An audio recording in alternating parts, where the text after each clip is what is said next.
Ngizobonga imisebenzi kaSawoti nekhalenda. Ngafika kolesibili ngafika sathenga amakhalenda umama wakhiphila amakhalenda wasinika amakhalenda amaningi.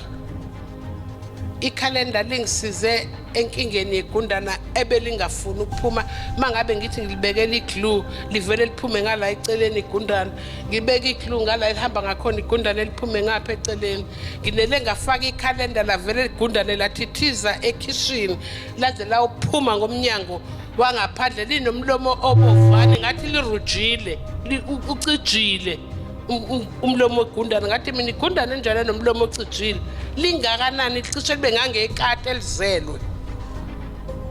Ngiyabonga bazalwane, ngiyalibonga umsebenzi wekhalenda. Ngizobonga la umama uHlengo wangisuka eintabeni zasemfundo. Ngizobonga ubaba uNdlovu iminyakeni emithathu ngigulelwa umntwana kunelwane ekhaya kunayo yonke into. Omakhelwane bengibiza ngayo lonke igama abalithandayo. Kodwa uNkulunkulu emuhle ngobaba uNdlovu. Ngino 3 years ngihamba la ekhaya. Usawoti nekhandlela namafutha agcotshwayo. Zahamba zonke ilwane emzini wami.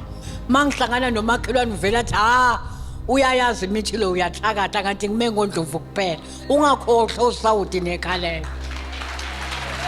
Ngizobonga usuku umama kade esikhulekela amakhandlela esacishwe ngangenalo ke mina ikhandlela kodwa wathi masiphakamise izandla ucele leyo nto oyicelayo.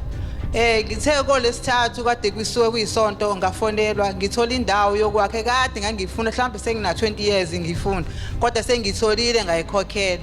Ngiyabonga amandla ale ekhaya. No futhi kade 350 amuvalekile ngisema ngithi ngiyobheka namhlanje ngawuthola inyanga ezu3 ngiyabonga. Afika la ngigula kakhulu kodwa ngesonto liphelile into engenzelwe umfundisi beyinhle kakhulu wangikhipha leyo nto kade ngihlupha ngiyaphila manje angisenankinga ngegama lenkosi amen.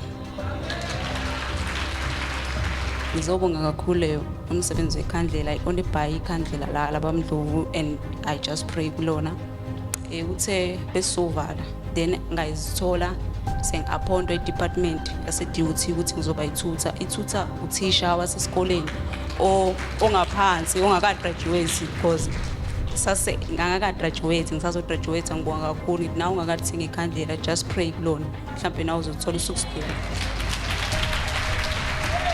Ngizobonga usawoti wala ekhaya. Ngibe nenkinga ngoDisemba ingane yami iphume ngewindi eflatini isuke e7. So usawoti wala ekhaya ewona onincede kakhulu ukuthi umntana wami akwazi ukululama uyena lo.